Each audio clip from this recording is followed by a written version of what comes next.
However, even so, the drop-pod assault tactics that could be used by all Astartes for a long time were not without any reason. Even if 2/3 of the Dreadclaw drop pods were completely blasted into fireballs dancing across the sky by the incredibly terrifying anti-aircraft firepower. Nearly 1/3 of the Dreadclaws still successfully landed on the surface of the Forge world under the flexible cover of the Helldrake flying vehicles.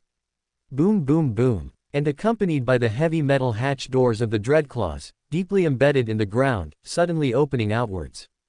Emperor's children, clad in ancient power armor painted in purple-red, with various chaos trinkets almost hanging all over the back of their power packs, slowly stepped onto the ground of the Forge world.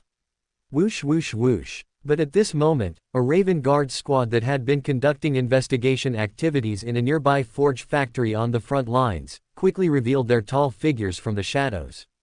Carefully and cautiously, they first relied on the surrounding building cover to launch a series of crack missiles that streaked across the night sky towards the Chaos Space Marines in front.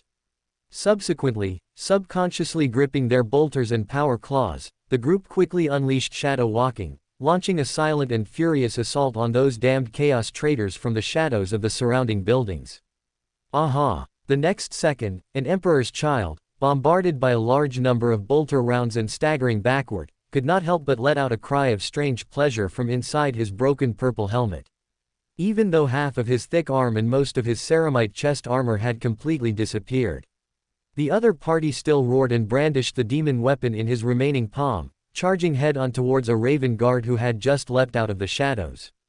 However, when that agile and cruel Raven Guard used his power claw, which emitted a dazzling blue disintegration field, to forcibly pierce through the Chaos Space Marine's neck and chest vertebrae.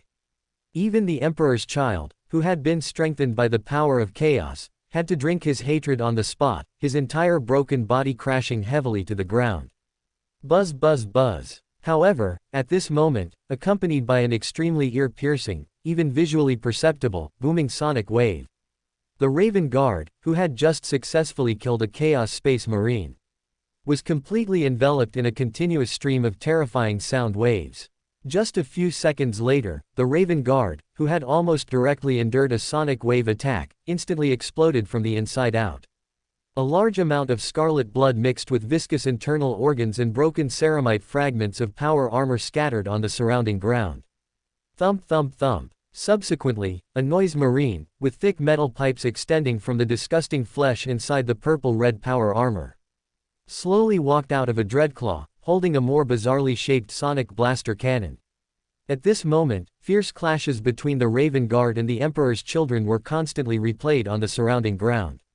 Even though the number of these Chaos Space Marines was more than a dozen times that of the Raven Guard. The Raven Guard, without the slightest hint of fear, still relied on their loyal fighting faith and flexible fighting style to firmly contain the Emperor's children on the entire landing zone. At this time, they were using their own lives as the price to buy more time for the arrival of other defensive forces. Soon after, the first to join the battle were the Adeptus Ministorum troops who had arrived aboard ground vehicles. Rangers, each wielding an arc rifle, jumped to the ground.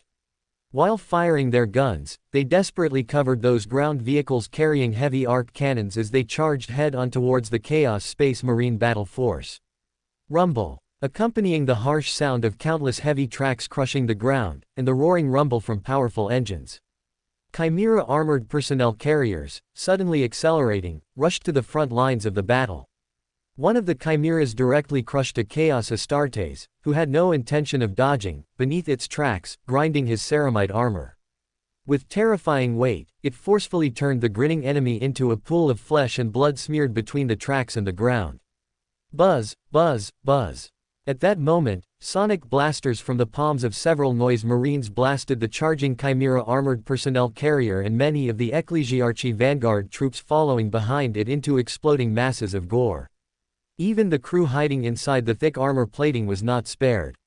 Immediately afterwards, these sons of the Emperor, who had already sensed the unfavorable situation, wanted to immediately change their offensive tactics. They couldn't help but emit strange cries from inside their helmets as they activated their ancient power armor, almost fused with flesh and blood, and turned to break out in different directions of the battlefield.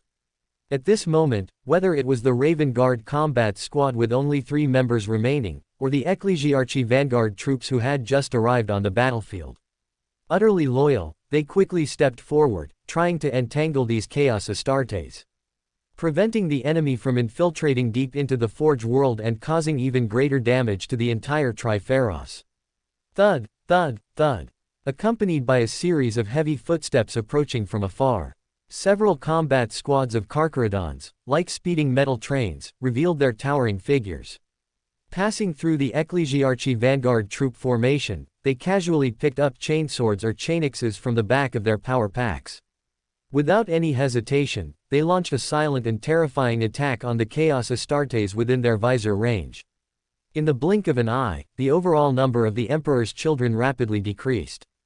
These Carcharodons, who had fiercely joined the battlefield, were like true sharks, constantly hacking and slashing around each Chaos Astartes. At times, the Carcharodons, wielding roaring chain weapons and bathed in limbs and blood, seemed even more like Astartes from Chaos than the Emperor's children in front of them. Boom, boom, boom. In a corner of the battlefield where countless lasers and bolters flew, several well-coordinated Carcharodons heavily chopped their roaring chain weapons onto the grotesque shell of a noise marine. The constantly rotating sharp teeth, like the teeth of a predator, deeply embedded themselves into the depths of the opponent's purple-red armor, desperately tearing at the already mutated Chaos flesh. Then, before the injured noise marine could try to use his sonic weapon to counterattack the Astartes so close at hand, the black muzzle of a storm bolter was directly pressed against the back of the opponent's metal helmet. Then, it continuously erupted with the terrifying roar of a large number of bolter rounds. Boom, boom, boom. The next second, the shattered body of the noise marine, whose entire head had completely exploded, fell heavily to the ground, twitching. These Carcharodons wielding chain weapons quickly adjusted their attack direction. They swiftly launched a more deadly siege against the next Chaos Astartes. As time slowly passed, more Ecclesiarchy Vanguard troop squads and combat squads from the Raven Guard continued to join the battlefield, making these Chaos Astartes, who had rashly launched a landing battle, completely trapped. The overall number of the Emperor's children continued to decrease, and soon fell below double digits. In the end, only a battle-scarred combat squad was still stubbornly resisting with the surrounding metal cover. But at the same time, some very strange changes seemed to have taken place in the void battlefield outside the atmosphere. As the incredibly powerful firepower arrays between the Mechanicus fleet from the Forge world and the Carcharodon's fleet that had just left the starport docks continuously bloomed in the depths of the cold void. That huge mysterious ship, which also had fierce firepower and a size close to a planet, actually withstood the continuous devastating firepower and automatically disintegrated a part of the derelict ship's hull. The next moment, a large piece of wreckage, with a volume of about several kilometers, quickly detached from the lower position of the huge mysterious ship. Like a huge meteorite crashing down, it launched a terrifying and impressive descent towards the almost close-at-hand Forge world. At this moment, squadrons of carrier-based aircraft from the Oberon-class battleship in the Carcharodon's fleet rapidly cut through the cold void. The carrier-based aircraft, whose flexibility and maneuverability far exceeded that of space warships, immediately launched a ruthless bombardment against the slowly falling derelict ship. However, compared to the extremely thick metal shell of the derelict ship and the hard adamantium structure inside, even though the firepower bombardment of the carrier-based aircraft squadron never stopped. But compared to that, it didn't even cause as much damage as the atmospheric friction burning had done to the derelict ship. Rumble. This huge derelict ship meteorite almost completely illuminated most of the Triferos's pale red night sky. Such a terrifying sight also allowed all the Mechanicus personnel on Triferos to enter a more rapid operating mode. In an instant, as many as dozens of squadrons of Hydra flak tanks and Hunter flak missile vehicles were continuously deployed outwards from the hidden warehouses of the Forge factory. Immediately afterwards, a firepower air defense network that could flood the entire night sky and a series of anti-aircraft missiles rapidly cut through the increasingly polluted air, quickly launching a continuous and terrifying bombardment towards the huge derelict ship meteorite that was falling from the sky. In any case, a derelict ship of such a scale must not be allowed to forcefully land on the ground. Otherwise, the terrifying impact formed by its mass touching the ground and the resulting earthquake alone would be enough to cause huge damage to the entire Forge world. Swish, swish, swish. A series of Sky Spear-class anti-aircraft missiles, like flexible flying birds, continuously exploded terrifying holes in the thick metal shell of the derelict ship. As more anti-aircraft missiles and firepower bombardments continued to strike, the huge derelict ship, which had just produced a rolling posture due to the aftermath of the explosion, actually split outwards once again, completely turning into small derelict ship fragments with a diameter of about dozens of meters. Even though many small derelict ship fragments were instantly blasted into a rain of flying metal wreckage by the incredibly dense air defense firepower network and the tracking anti-aircraft missiles. But even more small derelict ship fragments heavily crashed onto the ground of the Forge world like landing pods. Rumble. Dozens of seconds later, accompanied by a large amount of rubble and dust rising outwards and the surrounding collapsing buildings. A series of fanatical recitations with overlapping voices, along with chaos worshippers stepping out of the interior of the small derelict ship fragments. Repeatedly echoed in the surrounding polluted air. Industrial axles interlock, tireless teeth shatter flesh and blood, mortal souls and demonic hearts are all devoured. The insatiable forge howls with hungry flames, seeds are born in the hot furnace, alchemy boils blood to create life. The brush locks the key in the palm, the candle and cold light illuminate my heart, abandon the path and walk without rules. Where the cables glow and twitch, knead steel and flesh into demonic machines, bind mournful souls and evil spirits with contracts. This is where you will see him, your heart and soul are worth more, for when you look at each other, he knows all. The Gear Demon army finally meets, Vashtor the Creator, grants you curses and omens. Buzz buzz buzz. Accompanied by a warp gate that suddenly appeared above the metal floor. Rorschach, covered in greenskin minced meat from head to toe, led Tiberius and others, whose armor was covered in scars, slowly back to the depths of the private palace. Just as the returning crowd subconsciously opened the arms of their power armor. While the tech marines were using flamethrowers to clean the greenskin spores. Dong dong dong. Carculanchi, the chief librarian of the Carcharodons, wielding a power staff, vigorously drove his power armor and rushed in directly from the outside passage. Primarch. Chapter Master. Our Forge world has just been invaded by chaos. A group of Chaos Marines calling themselves the Vashator Engine Cult have landed on the surface. In addition, there are many Chaos Astartes who came with them, looking like traitors from the Emperor's children. At this moment, Rorschach, whose adamantium power armor was completely bathed in high-temperature flames, suddenly turned his skull helmet with a ferocious expression. Even the psychic gem located in the center of his forehead seemed to ripple with a trace of energy. He did not hesitate to ask Chief Librarian Carculanchi in a deep voice. Is there anything unusual about Forge Master Wesley? Has Redditus been reporting information to the Carcharodons on time? Hearing the question from the Primarch, Chief Librarian Carculanchi, who bowed slightly, said expressionlessly, Primarch, I am afraid this matter has nothing to do with Forge Master Wesley. I have been observing him secretly with my psychic powers, but I have never found any signs of chaos corruption. According to intelligence shared with us Carcharodons by a Raven Guard captain, it seems that a chaos entity temporarily named Tech Noblar served as the coordinates to attract the chaos invasion.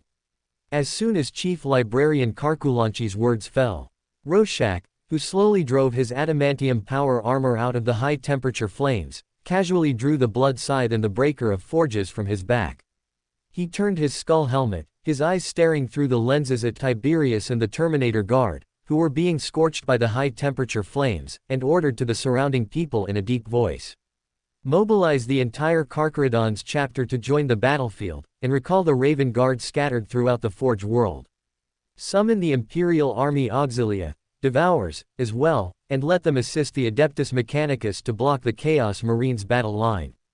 Also, remember to notify the victorious Titan Legion and have them immediately send subordinate Night Houses to join the battle. Remember, the sooner we eliminate the Chaos Marines, the smaller the losses on the Forge world will be. At this moment, as soon as Rorschach's voice fell, the pair of adamantium wings behind his power armor quickly transformed into energy-shining propulsion devices. In the next moment, Rorschach's tall body suddenly leapt towards the huge hole left in the palace wall and quickly flew out. After completing the necessary disinfection procedures, Tiberius and others. Everyone also quickly drove their power armor, which they did not have time to replace the ceramite shell, and prepared to join this sudden chaos invasion. Rumble rumble, accompanied by the violent roar from a large number of displacement engines. A series of lightning strike fighters that suddenly streaked across the sky unleashed a very dense barrage of fire on the chaos worshippers on the ground. At the same time, rows of orderly Skitarii vanguard, relying on heavy vehicles as cover, gradually launched an encirclement and advancing action from the surrounding streets towards every chaos worshipper who successfully landed. Dong dong dong. Before long, soul grinders, huge in size and possessing 4 arthropod legs, looking like a combination of a spider and a chaos demon at a glance. And demon engines, forge fiends, clad in heavy armor like centaurs, also appeared one after another in the attacking ranks of a large number of chaos worshippers. Faced with these soul grinders constantly launching assaults, and the terrifying firepower erupting from the Hades autocannons of the forge fiends, this undoubtedly put unimaginable pressure on the Skitarii vanguard's encirclement line. Even more unbelievable was that many chaos worshippers who fanatically recited the name of the creator chose to sacrifice themselves as a price. Without any hesitation, they began a bizarre flesh fusion with any mechanical creations around them that could move. Then, they completely turned into small, irrational demon engines shaped like gears, constantly impacting the Adeptus Mechanicus' defensive positions. Rumble rumble. At this moment, a howling sound like a gale suddenly tore through the night sky. Rorschach, wielding the blood scythe and the breaker of forges, fell heavily on one of the battlefields like a meteorite falling from the sky. Almost at the same time, the breaker of forges, tightly held in his palm, suddenly swung out in a smooth arc that was difficult to distinguish with the naked eye. Wrapped in the thunderous light of lightning, it slammed into a forge fiend that was trying to change direction and launch an attack, forcibly blasting it away from the ground. In the next second, the verdant blood scythe quickly slashed across the ugly bodies of the surrounding chaos worshippers with its indestructible sharp edge. The psychic gem located above his forehead also continuously stimulated streams of dazzling psychic rays, easily penetrating one small demon engine after another that had surrounded him. Dong dong dong. Primarch Rorschach, vigorously driving his adamantium power armor, seemed to become a golden lightning bolt speeding back and forth on the battlefield. Forge fiends and even soul grinders, which posed a greater threat to the defensive line, became his dead souls. It was even difficult to leave behind a complete corpse. As time continued to pass, when the fully armed Carcharodon's Astartes also quickly joined every battlefield, the battle situation on the entire Forge world suddenly underwent earth-shaking changes. Whether it was a large number of chaos worshippers pulling the triggers of their weapons, or more small demon engines fused together using chaos sorcery. For the ground forces that were mobilizing more heavy vehicles and the Cybernetica cohort, completely eliminating them was only a matter of time. Rumble rumble. However, at this moment, the exploding firelight that suddenly illuminated most of the crimson night sky instantly attracted Rorschach's attention. Wearing a skull helmet, he clearly saw the small fragments of derelict ships that were repeatedly penetrating the terrifying anti-aircraft firepower network through the assistance of his lenses. Outside the more distant atmosphere, the ominous Ark of Omen, whose entire body was almost completely shrouded by continuous laser and lance fire arrays, faintly revealed its extremely huge and terrifying outline. Terminator Guard, go and find Reditus for me. Tiberius, notify all Astartes to speed up the current battle. After resolving the chaos worshippers around the battlefield, quickly converge on me. At this moment, the order from Rorschach quickly spread to the surroundings through the communication channel inside his helmet. If they wanted to completely end this chaos invasion, then the Ark of Omen, as the source of all disasters, was the Astartes' next target. Deep within the dimly lit, ancient palace, Forgemaster General Wesley, whose massive form rivaled a metal hill, was presenting a series of data reports to Reditus below. The first cohort of the Adeptus Astartes vanguard is essentially annihilated. The second and third cohorts are en route to provide support. The fourth and fifth cohorts are in standby. A portion of the Lehman Russ tanks, originally reserved for research and collection, have been released and will soon be delivered to the Adeptus Astartes vanguard. Several loyal tech priests have submitted battle protocols to the Holy Council of Grand Magos. Skitarii battle formations and ballista-class artillery formations are on standby and will be deployed into the battlefield based on the evolving situation. The Devourers, an auxiliary force of mortal soldiers from the Carcharodon's chapter, have joined the battle. They are equipped with previously unseen power weapons and laser weaponry. Overall combat morale is projected to increase by 20%, and battlefield casualties are expected to decrease by 40%. Several minutes ago, a large number of Raven Guard Astartes, appearing from within the hive cities or forge factories, began boarding Thunderhawk transports to the front lines. This intelligence involves the Primarch's orders and privacy, therefore it is not entered into the Forge World's command chain system and has been preemptively deleted. 5 Talon pattern Valkyrie gunship squadrons have completed necessary maintenance. Cogitator arrays and crew personnel have entered the cockpits. 15 engineering sentinel walkers, equipped with heavy weaponry, are about to be transported to the battlefield perimeter. The tech priests responsible for their operation will cede command authority to the Night House commander. A Astartes-class knight, having exhausted its ammunition, is currently under siege by a large number of chaos cultists and demon engines. Estimated time to loss is 3 minutes, loss alert rescinded. The Primarch has just arrived at the location and is conducting a rescue operation. The large-scale Auspex network on the various watchtowers has redetected hundreds of small, derelict ship fragments about to fall. The number of Hydra flak tanks and Hunter anti-aircraft missile vehicles currently deployed is insufficient. More anti-aircraft vehicle formations have been mobilized. Additionally, Whirlwind missile launchers have been added to the heavy weapons options for the Adeptus Astartes Vanguard and are being transported to the battlefield edge by automated servitors. Based on the recommendation of the Holy Council of Grand Magos, a batch of bellicose pattern volcano cannons and Hellfire missiles have entered the deployment process, ready to respond to increasingly dire battlefield situations. However, due to the excessive damage that strategic weapons can inflict on the Forge world, their activation is prohibited unless absolutely necessary. At this moment, a dense stream of intelligence data flowed repeatedly through Reditus's red glowing visual sensors and even within his servo-skull-sized body. The next second, without much hesitation, he spoke in a deep voice to Forgemaster General Wesley. "Wesley, how many automated servitors are there on the entire Forge world? Immediately equip them with ranged weaponry and temporarily incorporate them into the Logic Engine's Legion. This will greatly reduce combat personnel losses." However, before Reditus could finish speaking, the data stream from Forgemaster General Wesley echoed throughout the ancient palace. "Reditus, your request is denied.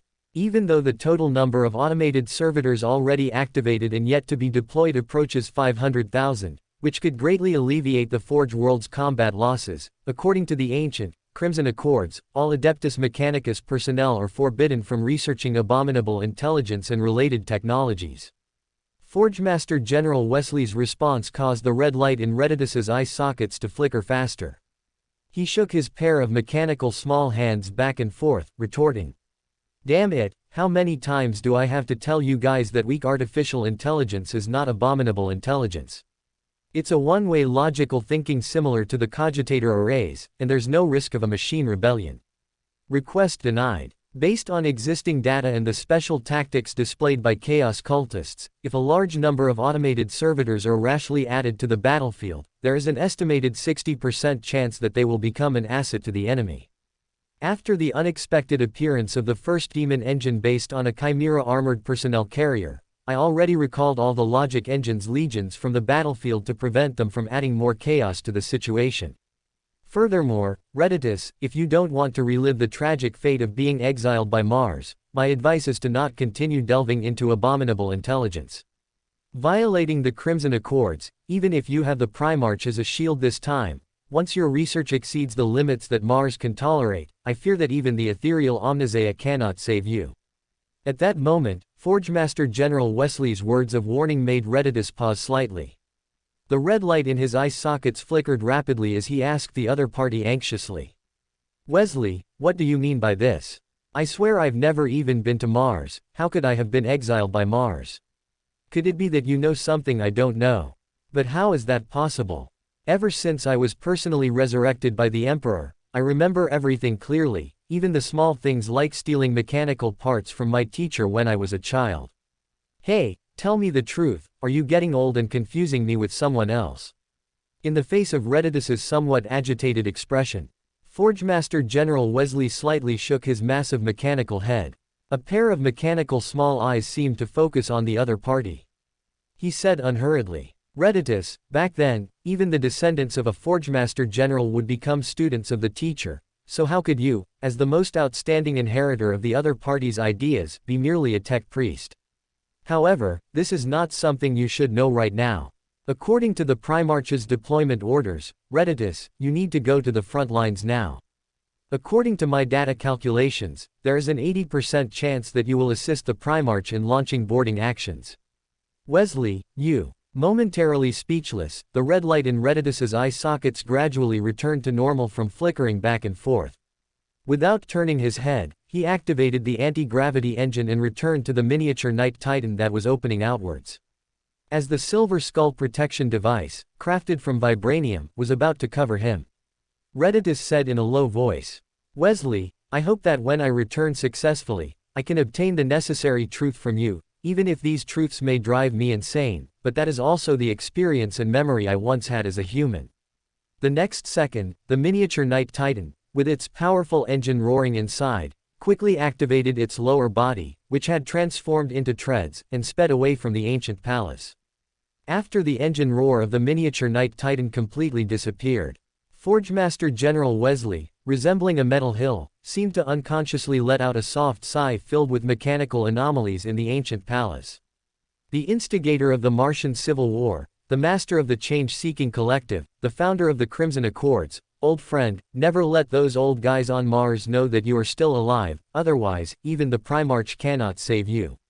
Rumble rumble. At this moment, on the various battlefields where the combat situation became increasingly chaotic, Leman Russ tanks with rotating tracks were continuously bombarding the small wreckage fragments used as cover by a large number of Chaos cultists at an extremely terrifying rate of fire. Even more numerous, the vanguard troops of the Adeptus Ministorum were rapidly deployed into the battlefield by the tech priests. Showing no fear, they desperately tried to stop the Chaos cultists from breaking out and expanding the battlefield. At the same time, many Raven Guard, leaping from the Thunderhawk transport's interior and using shadow step in midair, also cooperated with the flesh-tearers on the pockmarked ground, who, without the habit of battle cries, simply charged head-on, launching swift and powerful counter-attacks against the demon engines that occasionally revealed their terrifying forms. Buzz buzz buzz, accompanied by the brilliant energy emanating continuously from a pair of propulsion devices. The tall figure suddenly leapt above the ground.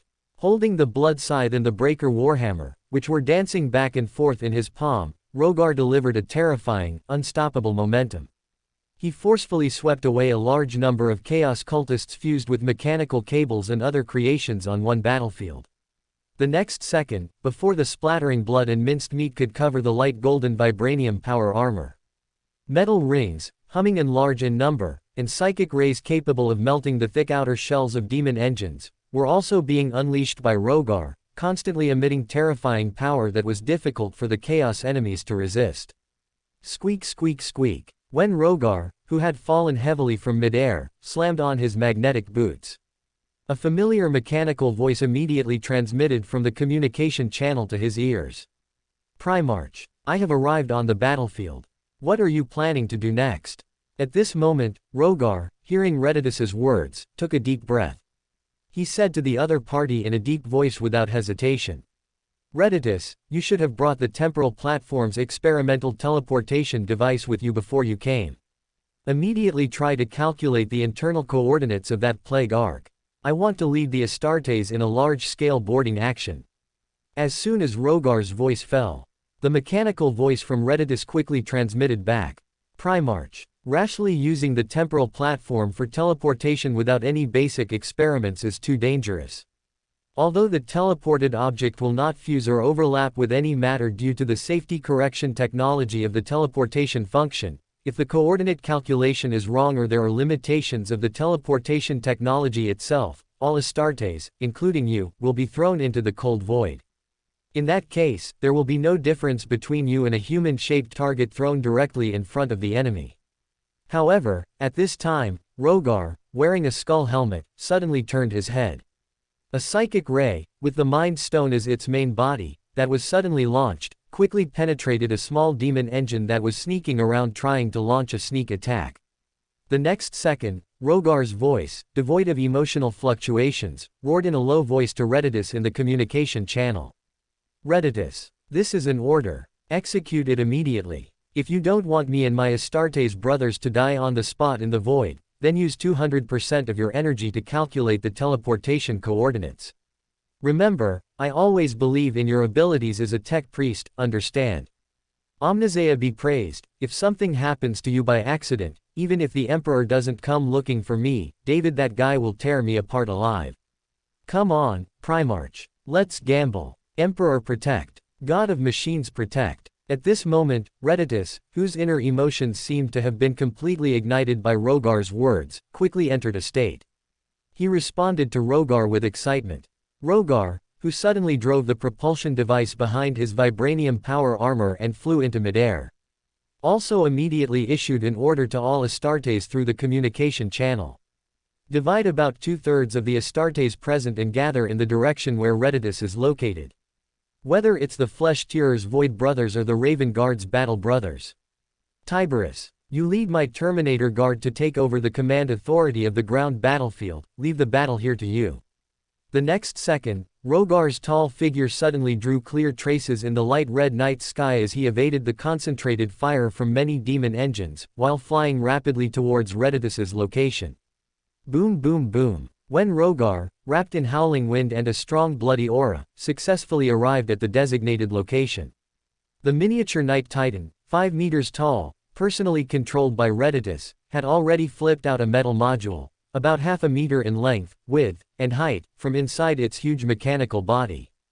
At this moment, as the complex internal structure of the metal module, like a Rubik's Cube, began to rotate back and forth randomly. Strands of azure teleportation energy were constantly emanating from the gaps. And the energy infusion, which was obviously from the Space Stone, seemed to vaguely cause the Mind Stone to stir slightly. Rogar, who vaguely sensed something, subconsciously raised his hand and stroked the Mind Stone on top of his skull helmet. Dong dong dong. Almost at the same time, Raven Guard, repeatedly using Shadow Step, constantly jumped out from the shadows of the surrounding building wreckage. Holding power claws and bolt guns, they nodded to Rogar's direction.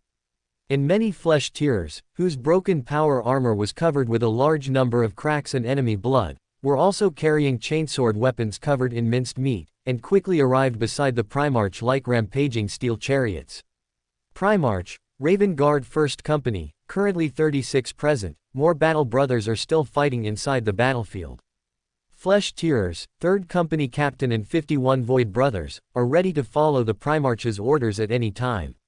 The next moment, a champion of the Raven Guard and the 3rd Company Captain of the Flesh-Tearers, carrying a total of 88 Astartes, stood within Rogar's visor range.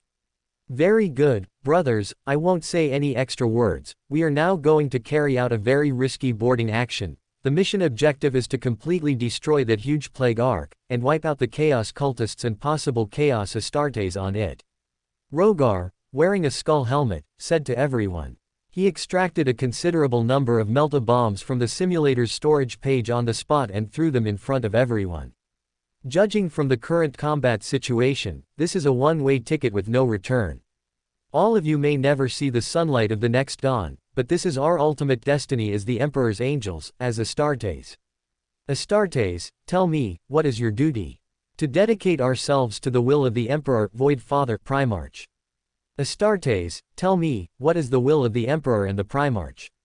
Fight to the death. At this moment, a huge palm wrapped in light golden vibranium was forcefully raised above Rogar's head. He shouted loudly to the Astartes in front of him, whose fighting will was gradually reaching its peak. For the Emperor. As soon as Rogar's voice fell, the angry roars from the 88 Astartes completely resounded around, and even faintly echoed in the increasingly fierce battlefield sky. Buzz buzz buzz. At this moment, the metal modules in front of Retribution's massive mechanical body were spinning faster and faster. They even faintly erupted with extremely sharp and ear-piercing buzzing sounds. And the blue energy that constantly escaped from the module's gaps also quickly transformed the entire metal module into a bright, glowing, expanding sphere. At the same time, right above everyone's heads, a teleportation barrier large enough to cover a radius of dozens of meters instantly appeared out of thin air. The next second, before the red light inside the silver skull could repeatedly flash, Retribution, whose data processing system was about to reach its limit, issued a reminder. The Astartes, who were picking up large amounts of melta-bombs and bolter ammunition from in front of the Primarch, quickly moved their steps and each formed a combat squad with tacit understanding. They gripped high-quality bolters and melee weapons in their palms, quickly preparing for the teleportation. Then, slightly shaking his skull helmet, Rogar also activated his vibranium power armor and stepped forward, standing directly in front of all the Astartes. He subconsciously tightened his grip on the blood scythe and the furnace breaker warhammer in his palms. Then, he nodded heavily in the direction of Retribution without hesitation. Sizzle, sizzle, sizzle. In an instant, accompanied by the rumbling descent of the teleportation barrier. Primarch Rogar and the 88 Astartes he led, plus Retribution's miniature Knight Titan. All the tall bodies within the range of the teleportation barrier disappeared from the war-torn Forge world. At the same time, in the cold void outside the atmosphere of the Forge world, inside the Ark of Omen, a massive vessel comparable to a planet. Deep within a wide passage filled with complex mechanical cables and some fleshy, proliferative hybrid substances.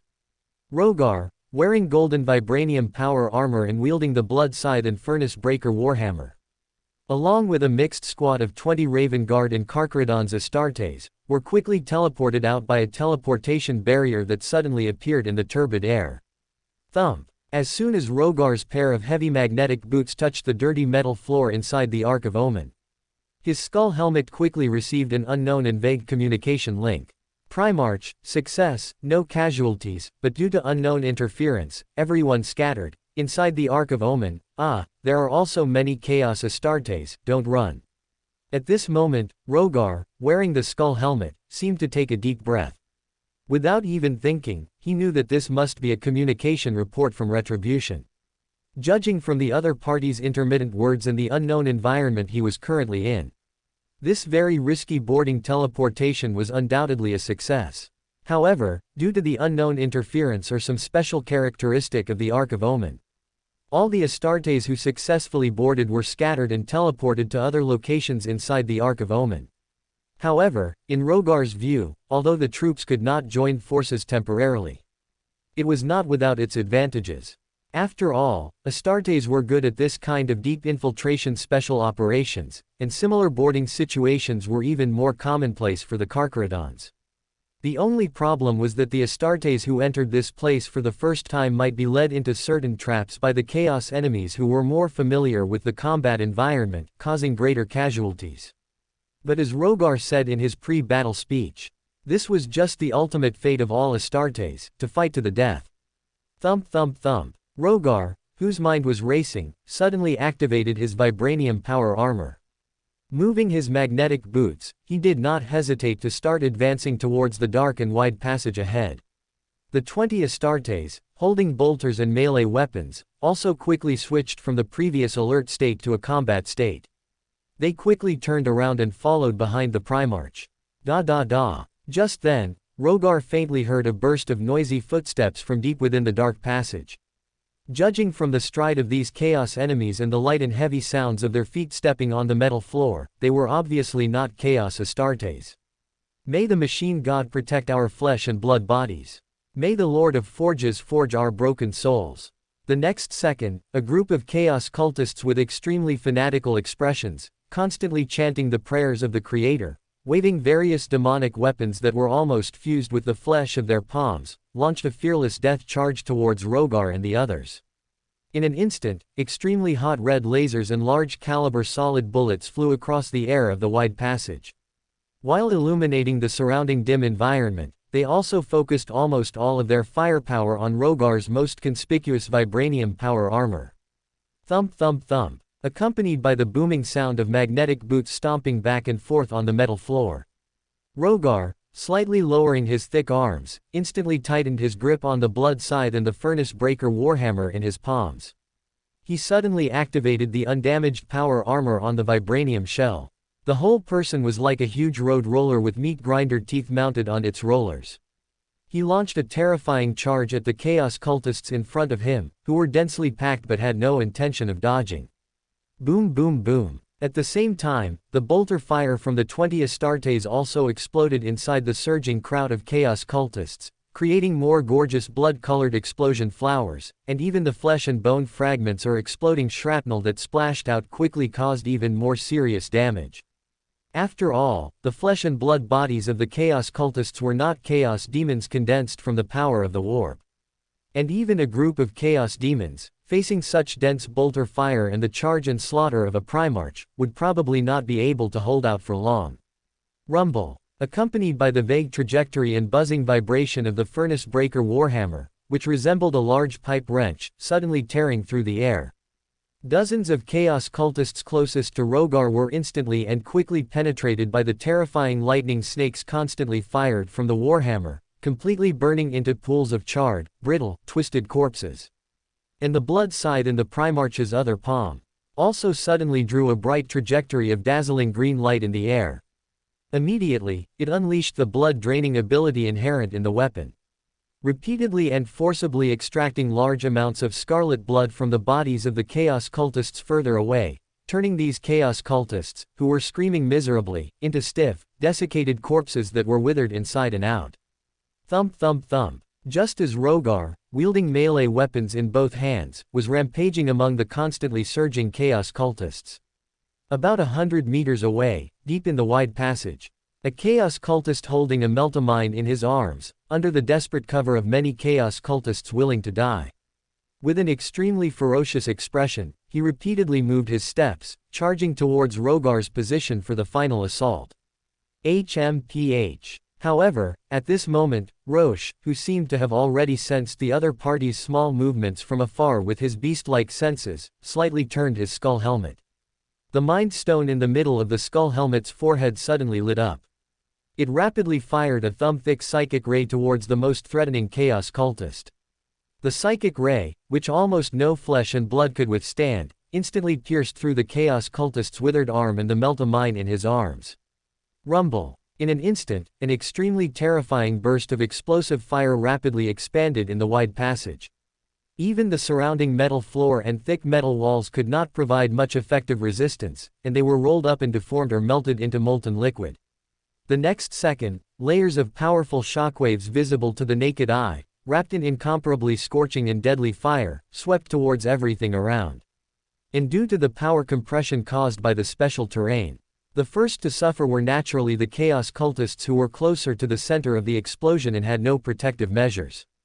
In just a few seconds, as many as 1,000 Chaos cultists squeezed into the deeper parts of the passage didn't even let out a scream. They were completely evaporated into wisps of scattered ash or charred corpses with only skeleton frames left by the terrifying scorching high temperature that swept over. At the same time, before the layers of shockwaves, wrapped in incomparably scorching high temperature flames, reached the crowd, Rorschach, with a pair of huge vibranium wings suddenly unfolding from the back of his power pack and flapping back and forth, manipulated the metal 10 rings that leapt into the air at the fastest speed. They rapidly formed a metal spiral storm in front of him, shaped like a huge funnel and spinning rapidly. Immediately afterwards, the magnetic boots on his feet firmly adhered to the nearly melted metal floor, forcibly stabilizing his tall and burly physique. Boom boom boom. Accompanied by terrifying sounds like a monster's roar in the scorching air. Strands of visible shockwaves and terrifying high-temperature flames completely swept over. Perhaps because Rorschach himself was too far away from the center of the explosion, or because his series of defensive actions had played a buffering role.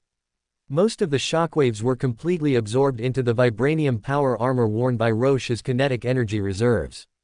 The terrifying high-temperature flames, basically gathered in the same position by the metal spiral storm and rapidly flapping vibranium wings, only repeatedly impacted Rock's tall body, rapidly burning the vibranium shell of the power armor red.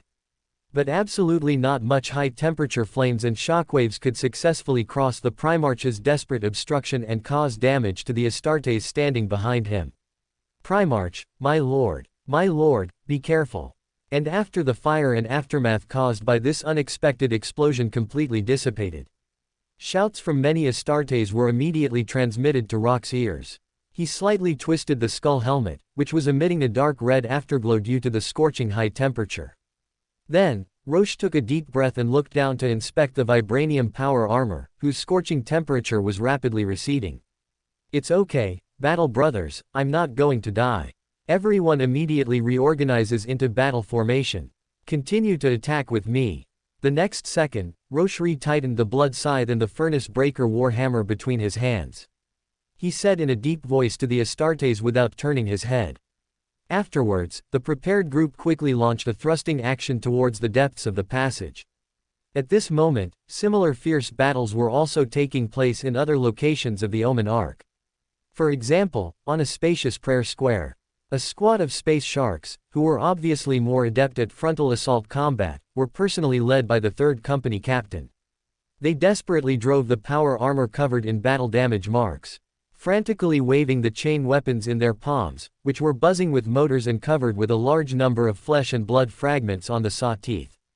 They charged back and forth, hacking and killing in the tide of chaos cultists, trying to find a safe passage to leave this place. However, even the space sharks, whose fighting style was comparable to the Khorne Daemonkin. Occasionally, Astartes would be struck by the chaos cultists, demon weapons or power weapons. They would be chopped on their tall bodies, or very sinisterly stabbed into the joints of their thick limbs. But these space sharks, who remained silent, would only quickly turn around and crush the attacker's hard skull, or smash the other party's fragile body with a punch. Then, breathing heavily, they chose to continue fighting with terrifying injuries on their tough bodies that were not yet fatal. Until more fatal injuries made the Astartes' powerful physique unable to bear it, and they fell heavily to the ground. Z's. Inside another dimly lit room, possibly an engine power compartment, a raven guard who suddenly used shadow step leapt out from the shadows beneath a huge mechanical creation. The power claws, with sharp claw blades flickering with azure blue disintegration fields, deeply penetrated a layer of thick ceramide armor and the internal electronic muscle bundles. They also pierced through the back of a Chaos Astartes, piercing his 2 hearts and a large area of his lungs, completely crushing them into bloody fragments. At the same time, before the Chaos Astartes, dilapidated corpse completely fell to the ground. A raven guard, whose magnetic boots slammed on the metal floor, suddenly dodged sideways. He narrowly avoided a demon weapon that grazed past the edge of his metal helmet. Chi. However, just as another Chaos Astartes nearby wanted to retract the demon weapon and step forward to launch a more violent counterattack, a tall figure that suddenly leapt out from the shadows not far away also plunged the 2 Antarctic vibranium power swords in his palms fiercely into the back of the other party's power armor. While the sharp blades forcibly penetrated the hard spine, the power swords, which were suddenly swung outwards, also completely split the other party's upper and lower bodies into 2. Rumble. After the Chaos Astartes, whose purple helmet contained either painful wails or cheerful roars, the remaining upper body fell heavily to the ground. The 2 raven guards, whose 4 magnetic boots stood almost silently on the metal floor. They subconsciously glanced at each other between their helmet visors before they completely revealed their tall figures. Afterwards, they very tacitly each raised a heavy magnetic boot, ruthlessly stomping on the Chaos Astartes, head without any pity. Boom boom boom, accompanied by bursts of continuous explosions. Whirlwind missiles constantly flipped out from under the heavy armor of the Mini-Knight Titan. Then, without any hesitation, they crossed the dimly lit passage and launched a non-stop terrifying barrage of fire towards the large number of Chaos cultists and Chaos Astartes holding bolt guns in front. And when a large number of bolts or many thick beams from heavy laser weapons suddenly focused fire on the huge Mini-Knight Titan.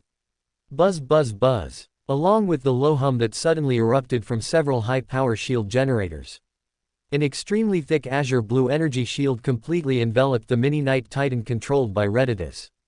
Pung pung pung. At this moment, no matter how terrifying the firepower, enough to destroy a heavy armored vehicle, shook the azure energy shield back and forth.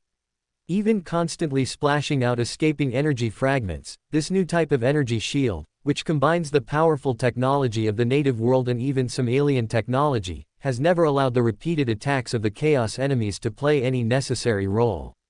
Ha ha ha. In an instant, a terrifyingly hideous, blurry laugh and a flashing red light seemed to emanate from the depths of the silver skull located in the middle of the miniature Night Titan. One after another, Melta bombs, which had been activated for a long time, were suddenly flipped out from the more concealed internal space by the mechanical body, whose appearance was undergoing drastic deformation. Subsequently, a large number of Melta bombs were scattered like a celestial maiden scattering flowers towards every location where Chaos followers gathered. Or above the heads of those Chaos Space Marines who wanted to launch a close combat charge. Rumble. Extremely subtle explosive vibrations faintly echoed beneath the heavy magnetic boots. Rock, who was desperately driving his vibranium power armor and launching a terrifying charge, forcibly withstood the continuous bombardment of a large amount of bolter fire. He violently chopped the blood scythe in his palm completely into the depths of a Chaos Space Marine's tall body. The next second, his thick arm exerted force slightly backward. The green light entwined, sharp blade completely cut open most of the opponent's body. Poochie. In an instant, a large amount of viscous blood, stained with the aura of chaos, splattered onto Rock's power armor. And the breaker battle hammer in his palm, which suddenly swung up, also smashed the entire upper body of a Chaos Space Marine, who was unable to dodge in time, into scattered pieces of flesh and blood. Squeak. Rock, who abruptly braked with his magnetic boots, vigorously swing the viscous blood, minced meat, and bones from his skull helmet. He quickly turned his head and scanned the surrounding battle situation. Approximately several dozen seconds later, after the last Chaos Space Marine was jointly dismembered by the Raven Guard and the Space Sharks Battle Brothers. After pondering for a moment, Rock's voice was low and he said in a deep voice to the suddenly silent battlefield around him. Combat teams temporarily cease advancing, 3 minutes to check weapon status, and also check on the condition of the injured brothers. At this moment, as soon as Rock's voice fell, the remaining 15 Space Marines quickly checked the wear and tear state of their melee weapons. At the same time, a Space Shark's brother, who also served as a priest, began to bend down to check the injuries of the wounded. Before long, Rock, who was standing in place, received the other party's report. 3 Battle Brothers unfortunately returned to the Golden Throne in the sudden assault battle just now. There were also 2 brothers whose limbs were incomplete, but it did not prevent them from continuing to fight. Rock, who took a deep breath, nodded slightly. Wearing a skull helmet, he turned and stared at the fallen brothers, not even having time to collect their gene seed. Thump. Rock casually took out a few remote-controlled Melta bombs from the simulator's storage page and threw them near the corpses. Subsequently, he unhesitatingly issued an order to continue fighting to the surrounding people. Dong dong dong. Not long after, Rock and the others, who had successively encountered more than a dozen Chaos Space Marine ambushes, almost slaughtered their way through layer after layer of complex terrain chambers and maze-like wide passages. During this period, they even used an ancient passage bridge, which was already close to a state of decay, to pit and kill as many as tens of thousands of Chaos followers at once. And just as everyone was resting briefly, setting the detonation positions of some Melta bombs, and planning to continue moving forward. All Battle Brothers, do not approach this place, ah. A vague communication message and an extremely miserable scream faintly came from the communication channel located near Rock's ears. The next second, he abruptly stopped his heavy steps that were advancing. Rock slightly raised his head, twitching his nose back and forth through the skull helmet. He raised his hand and quickly pointed out a direction to the remaining 13 Space Marines. Subsequently, Rock, who was desperately driving his vibranium power armor, still held the blood scythe and the breaker battle hammer. He took the lead and sprinted towards the depths of the unknown road ahead. Dong dong dong. Several minutes later, Rock, whose entire tall body was shaking back and forth, suddenly rushed into the interior of an ancient hall with mottled and decayed metal walls, but also hung full of various human skin paintings. The next second, the moment his magnetic boots landed, he saw a Chaos Space Marine whose size was about a head taller than ordinary Space Marines. The opponent's tall and burly, sturdy body was also wearing a set of purple-red ancient power armor. And even on that thick outer shell, which resembled flesh and blood, one could vaguely see terrifying human faces with distorted expressions, and above the opponent's power pack stood 3 special injection devices that looked like combat auxiliary potions. At this moment, this Chaos Space Marine was using a huge palm, entwined with a flesh and blood whip, to forcefully lift up a Raven guard whose hands and feet were completely broken and who was almost in a state of unconsciousness. Of course, if the other party was merely doing this, then no less than dozens of Chaos Princes have died in Rock's hands today, which is not surprising at all. But what could make Rock feel a kind of heartfelt disgust and anger at first glance? The blood-red, rounded head in front of him, along with his entire face, seemed to be covered with fresh knife marks, but also seemed to have had all of its skin completely peeled off by someone. This Chaos Space Marine was undoubtedly the first in so many years. Traitor of the Emperor's children. Hound of Chaos. Put down my battle brother. I can give you a more painless way to die. At this moment, Rock's breathing rhythm became increasingly heavy. He suppressed the nearly boiling anger in the depths of his heart. He slowly said in a low voice to the Chaos Space Marine who was looking back and forth at him. And in those 2 vibranium palms, tightly gripped the blood scythe and the breaker battle hammer. The friction sound of increasing grip strength was faintly heard. Are you talking about this? However, at this time, faced with the solemn warning from Rock, a dismissive sneer actually appeared on the ugly and disgusting face of the Chaos Space Marine. He casually threw the Raven Guard with incomplete limbs into the air. Then, with the laurel's blade in his other huge palm, he forcibly pierced through the opponent's tattered body. Subsequently, the Chaos Space Marine, whose entire blood-red, skinless head was completely bathed in a large amount of scarlet blood, slowly raised the incomplete corpse hanging on the twisted blade. He subconsciously widened his blood-red eyes, and while spitting out a slender tongue like a tentacle from his mouth, he let out a low, ferocious laugh that resounded throughout the ancient hall in Rock's direction. Tisk tisk tisk, dear Primarch, although you and I are meeting for the first time, your reputation can be said to be thunderous to us, so let me offer the most sublime tribute to all the battle brothers participating in this bloody feast, because some of you will be more fortunate to become my first meal. Oh, I forgot to introduce myself again, what terrible memory I have. The chosen of the greatest Slaanesh, the champion warrior of Lord Fulgrim, the descendant of Chemos, Lucius the Eternal. Say hello to the esteemed 22nd Primarch. Lucius the Eternal. During the Great Crusade, he served as the captain of the 13th Company of the Emperor's Children, the 3 Legion of the Astartes. And this inhuman-looking Lucius once possessed extraordinary swordsmanship and combat prowess, making him the champion of the 3 Legion, enjoying the love and respect of countless battle brothers. However, perhaps due to his innate jealousy and vanity, as well as his blind pursuit of victory and honor, this former Astartes champion gradually became a Chaos chosen solely belonging to Slaanesh. In terms of the combat power of the various Chaos chosen, even Lucius, who had become a Chaos chosen, could not enter the top ranks. But perhaps it was Slaanesh's twisted sense of humor that truly blessed Lucius, who had suffered repeated defeats, into an immortal monster. Legend has it that any sentient being capable of killing Lucius, even if they only felt a fleeting moment of satisfaction, would instantly become the humanoid vessel for his resurrection, ultimately transforming into Lucius's undying form. Thud, thud, thud, accompanied by the heavy sounds of magnetic boots colliding with the metal floor. 13 Astartes wielding bolters and melee weapons, driven by power armor covered in battle damage, agilely maintained a raiding formation, charging into the interior of the ancient hall.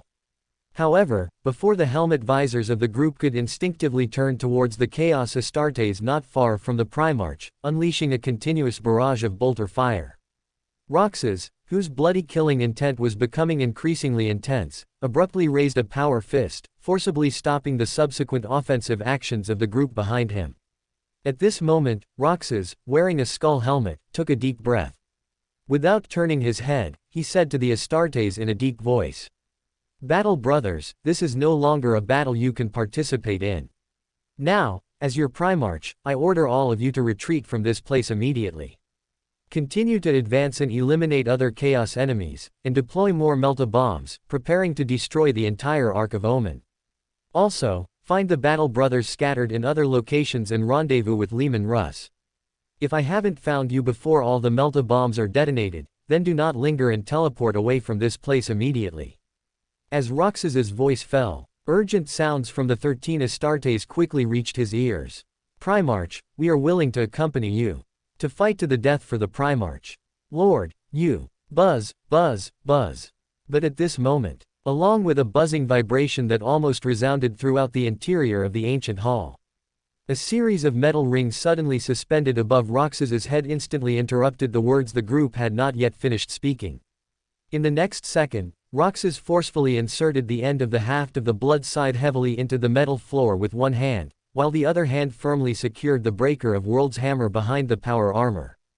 Then, he said to the Astartes without hesitation, "Rest assured, I am a Primarch, the Emperor will surely protect me. Moreover, even if I am trapped in a desperate situation, I have my own ways to escape. Now, everyone, get out of here immediately." At this moment, faced with the Primarch's tough command, the Astartes, who instinctively tightened their grip on their weapons in their palms, had no choice but to turn around immediately, driving their power armor and quickly running towards the outside of the ancient hall. And at this moment, Lucius, whose blood-red, ugly, knife-cut face seemed to always have a smirk hanging on it, did not take the opportunity to launch any attacks. Standing in place, he instead stared at Roxas's every move with great interest, constantly flicking the slender tentacle-like tongue in his mouth. Tisk tisk, what a touching special drama. It seems that our dear Primarch also vaguely knows one of my little secrets. Although I feel a bit honored by this, don't you think that this completely takes away the fun? You know, I was just fantasizing about myself after death. If I could personally jump out of the bodies of these sons of the Primarch again in some future day, what a surprise that would be, right? However, the fun now is not bad either. Perhaps next, our dear Primarch will also become a part of me under the witness of Lord Slaanesh. At this moment, Roxas, wearing a skull helmet, clearly felt a nameless fire constantly surging from the depths of his chest, disturbing his mind, which was already filled with disgust and anger. But suppressing it with forceful breaths, he did not utter any ridicule or rebuttal to Lucius's provocative words. Instead, he quickly brought a power fist to the sharp blade of the blood scythe, which was surrounded by green light. Then, he swiped back and forth in the center of his palm. Squeak! Instantly, the power fist's adamantium outer shell, which was enough to resist many damages, was easily cut open by the sharp blade, leaving an extremely conspicuous wound. Immediately afterwards, a large amount of pale golden Emperor's blood dripped onto the blood scythe, which he had tightly gripped again in his other palm. At this moment, before Lucius, who had instinctively widened his venomous eyes, could suddenly activate that set of purplish-red, hideous and terrifying power armor covered with countless faces, swinging the flesh whips and the lure blade in his hands to launch an attack. Whoosh, whoosh, whoosh. Accompanied by the bright flames that almost illuminated the entire ancient hall. Strands of golden psychic flames that gradually rose up completely enveloped the blood scythe in Roxas's palm. Thud, thud, thud. In the next moment, Roxas let out a terrifying roar without any verbal expression. He repeatedly stomped on the metal floor with his magnetic boots.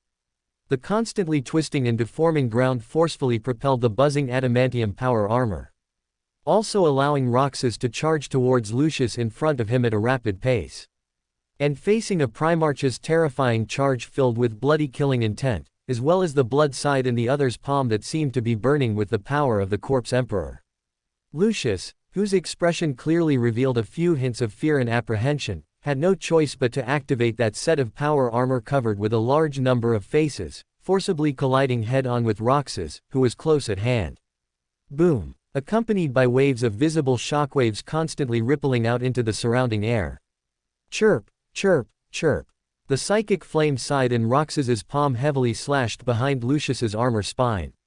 The sharp blade entwined with golden psychic flames quickly penetrated the heavy armor, deeply embedding itself into the depths of the other's chaos flesh.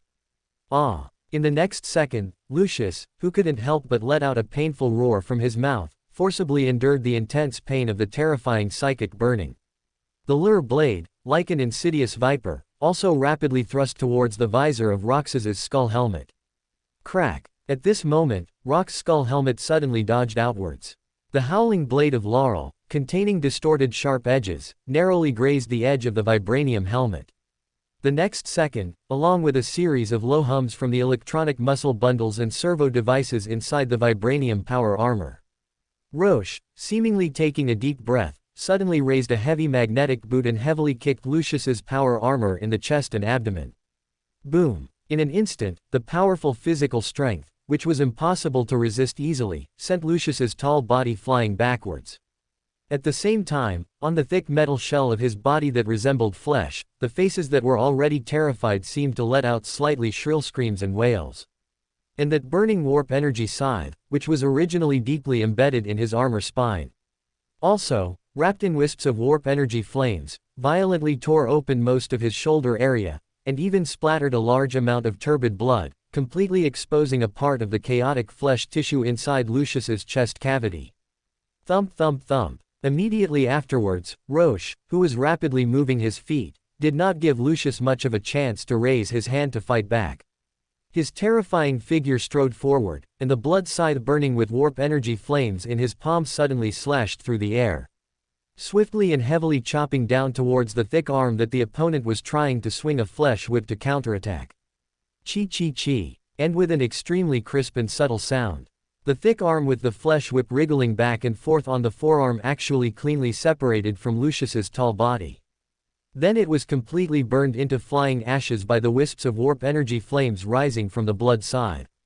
Ah! You! At this moment, Lucius, whose terrifying wound on his shoulder had just healed a little, couldn't help but let out an uncontrollable low roar towards Roche. Even on that blood-red, knife-cut face, the already ugly and hideous expression became even more distorted. If Roche had chosen to kill him with one blow just now, he wouldn't be so afraid and painful now. However, Roche, who already knew that the other party possessed the blessing of immortality, did not intend to kill Lucius with one blow. Instead, he chose to rely on the Primarch's combat power far surpassing that of the Astartes, to slice the opponent into 1,000 pieces while delaying the final arrival of death as much as possible. Thump thump thump. A pair of heavy magnetic boots once again heavily stomped on the metal floor. Roche, who continued to charge forward, suddenly raised a vibranium palm clenched into a fist and waved it forward. Subsequently, the metal rings that were originally suspended above his head also suddenly tore through the air. Like metal iron fists that were swung violently, they repeatedly bombarded Lucius's tall body and the blood-red face exposed outside. The next second, before Lucius, whose tall body knelt down with a crash, could clumsily raise his other thick arm and wave the blade of laurel clutched in his palm, Roche, who stepped forward and suddenly danced the blood scythe, had already completely chopped off the opponent's other remaining thick arm with wisps of warp energy flames, and the entire severed arm was once again burned into a large amount of ashes floating everywhere by the terrifying warp energy flames. Ah! Kill me, Primarch, if you have the guts, kill me with your own hands. At this moment, Lucius, who had completely lost his ability to fight back, knelt on the metal floor with a ferocious expression. He raised his head and stared at Roche, who seemed to be full of bloody killing intent, and roared with a slightly crazy voice. However, Roche, who was too lazy to waste words with the other party, did not speak. He continued to wave the blood scythe with the warp energy flames still burning in his palm, forcibly turning Lucius into an Astartes human stick without limbs, leaving only the torso. He even used the extreme edge of the blood scythe to cut off most of the armor shell and internal flesh one by one. The next second, Rock's cold gaze almost ignored the bloody skeleton frame that was twisting and roaring back and forth on the metal floor, but was still helpless. He took out a box of melta-bombs from the simulator's storage page with a backhand. Then, after setting a short explosion time, he threw them one by one around the opponent's wriggling torso. Lucius, if you have the chance, tell Slaanesh for me that her so-called champion, his combat ability is simply terrible. It can even be said to be weak. At this moment, Roche said calmly to Lucius, who was roaring angrily, in a low voice. For this kind of immortal guy, pure physical damage is far less important than psychological tactics. As expected, with Rock's low words slowly echoing in the entire ancient hall, Lucius, who was constantly roaring angrily, seemed to be completely broken. He, who was not much stronger than a skeleton frame, began to desperately curse Roche and the decaying corpse on the golden throne. Until the end, the silent opponent just stared at the tall Rorschach with a pair of blood-red eyes full of endless resentment, as if to firmly imprint the Primarch in his memory. And Rorschach didn't care about this at all. He just lowered his head and glanced at the skeleton human stick Lucius surrounded by a large number of melta-bombs in the center. Holding the blood scythe with the warp energy flames gradually extinguishing in his palm, he drove the vibranium power armor without hesitation and strode towards the outside of the ancient hall. Although Rorschach believed that under the Emperor's protection, even if he directly burned the other party to death with warp energy flames, it wouldn't be a big problem. But just in case, or to prevent Slaanesh from doing something strange, the most important finishing move should be done by the melta-bombs. After all, the killer is not me, but the melta-bombs produced in the local world. Thump thump thump. Not long after, Rorschach, whose tall figure reappeared in a complex passage, carefully felt the extremely fierce explosions constantly transmitted through the surrounding metal walls and air. After the continuous explosion vibrations completely dissipated, he subconsciously shook his skull helmet and slightly closed his eyes, carefully feeling that there were no unknown changes in his strong body. Then, Rorschach, who took a deep breath, quickly drove the vibranium power armor and continued to walk towards the depths of the passage. At this moment, because the internal facilities and number of passages of the Ark of Omen were too complex and numerous, and Rorschach, who was temporarily unable to meet with other Astartes, was just advancing forward by instinct. However, perhaps it was a cognitive illusion or an overly active vigilant mentality. Rorschach always felt that the surrounding unfamiliar passages were undergoing a special change that was difficult to detect with the naked eye. It was as if something was constantly guiding his current direction of progress. However, not long after, when Rorschach, driving the vibranium power armor, slowly stepped into a wide terrain that looked more like the core of the Ark of Omen, a mysterious area, he couldn't help but take a deep breath and finally confirmed that his previous thoughts were not groundless. Huff. Wearing a skull helmet, Rourke quickly swiveled his cold, vigilant gaze, and subtly took a deep breath. The Breaker Warhammer, originally carried on the back of his power armor, and the blood scythe, which he was already holding, were now gripped tightly in his hands. He had been led by an unknown entity to a circular plaza where the metal walls and the floor were covered with octagonal star-shaped gear patterns. And right in the center of the circular plaza, a bizarrely shaped mechanical array, almost entirely piled up into the shape of a metal gear. Reaching a height of tens of meters, it was being driven by thick cables penetrating from deep within the surrounding walls, constantly pushing the various sized metal gears inside the massive mechanical array to slowly rotate. As the numerous metal gears repeatedly turned back and forth, strands of slightly turbid, steaming mist and fleeting flashes of striking electric light bloomed and dissipated repeatedly into the surrounding air. From Rourke's perspective, the massive mechanical array in front of him looked like a gigantic gear-driven heart pumping blood, repeatedly transporting chaotic energy to the entire Omen Ark, controlling all mechanical operations and weapon firing. If he wasn't mistaken, this was likely the true core area of the planet-sized Omen Ark. But more importantly, even with Rourke's Primarch-level senses, just a dozen seconds ago, if his eyes hadn't personally witnessed the real existence of these massive mechanical arrays, he wouldn't have noticed any anomalies or improprieties beforehand, not even the faint sound of the metal gears slowly turning. It was as if these mysterious mechanical arrays, located hundreds of meters away, existed between illusion and reality. Only the first observer to arrive could personally examine them and gradually discover or truly observe them. At this moment, Rourke, becoming even more cautious, subconsciously exhaled. He clamped the cold hilt of the blood scythe under one of his thick arms and quickly retrieved several unopened boxes of melta-bombs from the simulator's storage page.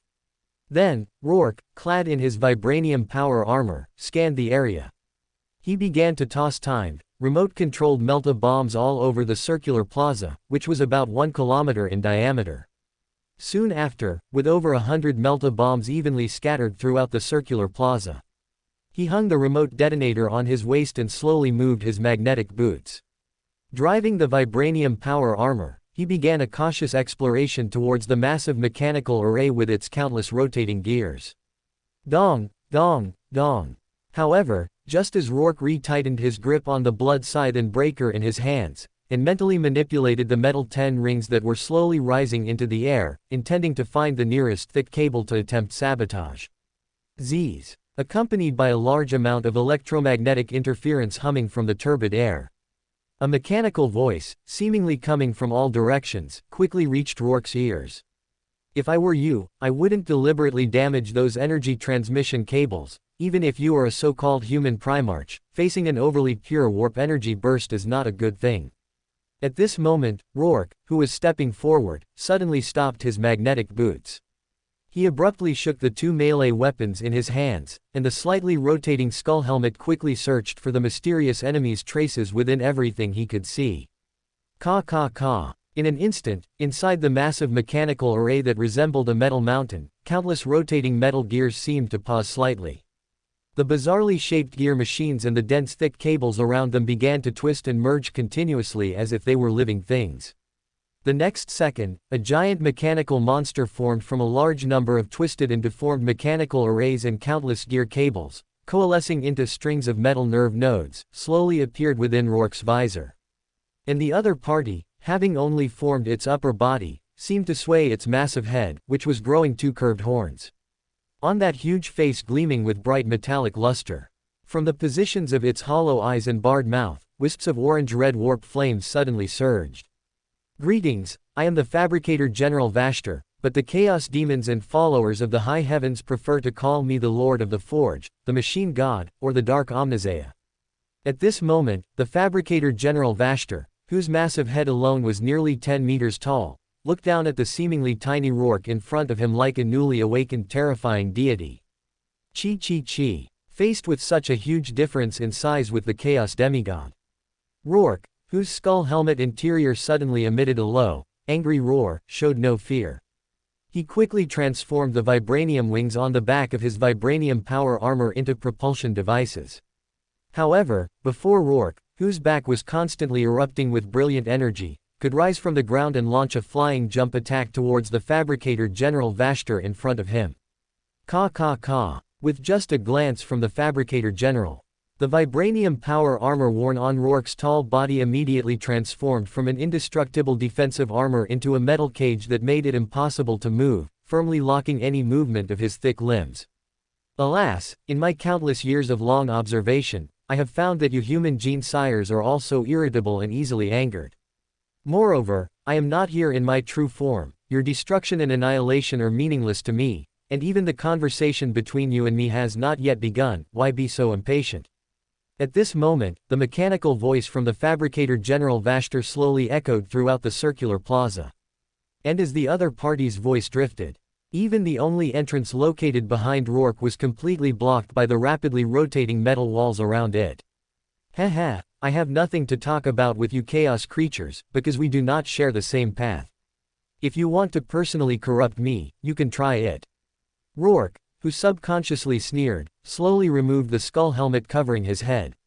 While speaking to the other party to stall for time, he was rapidly thinking in his mind about how he could escape the deadly predicament in front of him. However, at this moment, the deep voice of the Creator Vashtor slightly disturbed Rourke's thoughts. It also forced him to focus some of his attention on the other party's narrative. Since that's the case, let me break this deadlock. According to the soul order I gave to the Ark of Omen, the ****, the mission of this Chaos Warband and its Chaos followers is to find the shard of the key. Guided by the obelisks I personally forged, which are Chaos beacons, they can't possibly get lost in the warp, let alone be troubled by so-called warp storms.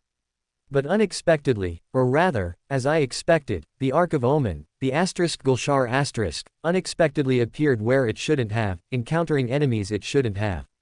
If I were to say that the Chaos Warband and its followers attacking your Forge world was not my intention, what would you think? The Creator, with chaos flames burning in the depths of his hollow eyes, slowly spoke to Rorschach, who was still unable to move. Tisk. Rorschach, with an indifferent expression, narrowed his eyes slightly. He looked back and forth at the Creator Vashtor not far away, and suddenly sneered and said, I knew there was something fishy about this warp storm surrounding the Forge world.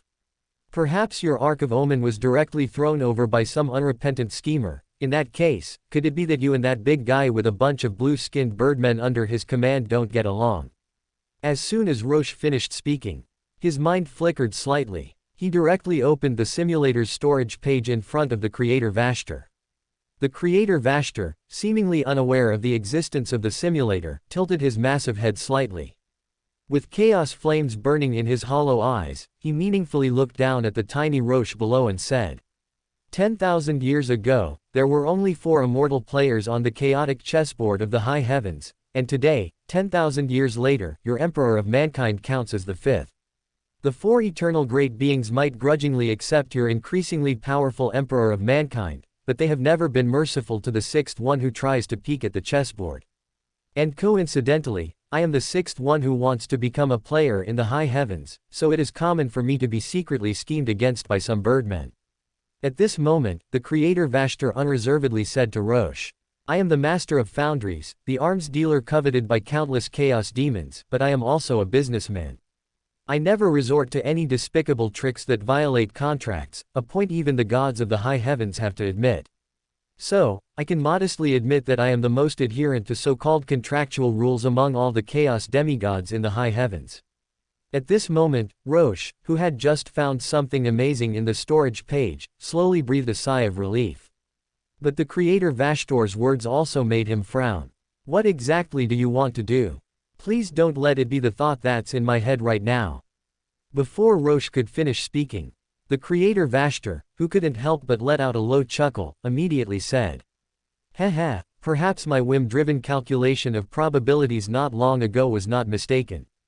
Don't you think it would be a wonderful thing to have another player in the high heavens who doesn't have much malice towards the Imperium of Man and maintains neutrality? I think even the Emperor of Mankind standing behind you wouldn't have any objections to this, right? Although I have chosen to believe in Abaddon the Despoiler, who is undivided by chaos, as my steadfast ally, but as I said, I am a very qualified businessman, so even having an ally from an opposing camp is not impossible. After all, in the face of the fierce battles and difficult journey to find the key, having more help means more chances of success. Primarch of humanity, please slightly abandon your inherent prejudice against chaos, at least everything I represent is not as evil as you imagine. If you are willing to sign a fair warp contract with me, then I can immediately give you a vast Cogsmith Legion comparable in size to Abaddon the Despoiler's Black Legion fleet, and even more Arcs of Omen that you can personally command. When necessary, I can even mobilize my countless Cog demon armies to help your Imperium of Man fight against those even more terrifying evil demons. And the only condition is that you formally sign a contract with me that has little restraint and no necessary responsibilities. At this moment, the creator Vashtor's seductive voice was still echoing inside the entire circular plaza.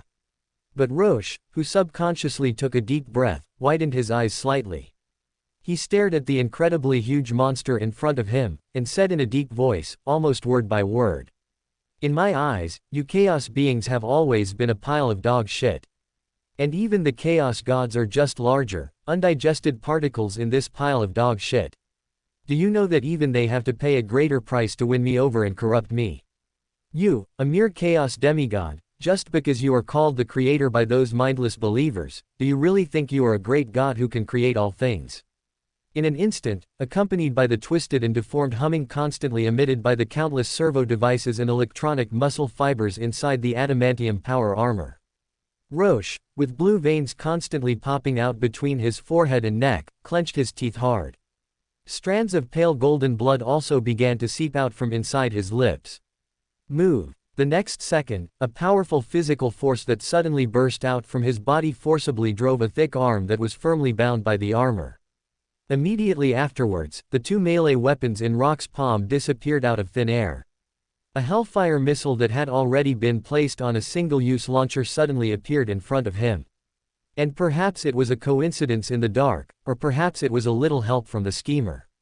The launch direction aimed at by the warhead of this Hellfire missile that landed heavily just happened to be aimed at Vashtor's massive head, and the launch button just happened to be within the reach of Rock's arm. In the blink of an eye, Rock's only free-moving adamantium palm slammed forward, heavily landed on the launch button of the Hellfire missile. Rumble, accompanied by the huge, scorching tail flame that suddenly spurted out from the successfully launched Hellfire missile. Roche, whose skull helmet had just covered his entire head, was violently thrown backwards by an extremely powerful impact. At this moment, Rorschach completed almost two things at the same time while still in midair. He first randomly found a prayer for support from the Golden Throne page, and directly opened a suddenly emerging warp portal at the landing point behind him. Then, Rorschach took advantage of the situation to lower his adamantium palm, grabbed the melt-a-bomb detonation device hanging on his waist, and pressed the detonation switch on it without hesitation. "Hey, Vashtor, the Emperor of Mankind sends his regards." In an instant, the Hellfire missile that had been launched detonated spectacularly on the massive head of the Maker, Vashtor. Blinding fire, enough to engulf the entire circular plaza, surged outwards with a visible shockwave, sweeping across everything. He didn't even have time to utter any threatening words to Rorschach, who was suspended in midair.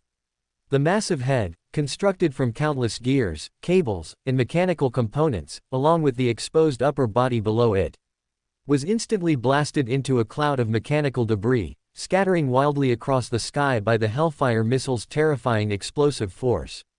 Immediately following, as more melt-a-bombs simultaneously detonated, countless pieces of mechanical wreckage still in the air were melted into droplets of molten metal by the even more terrifying heat.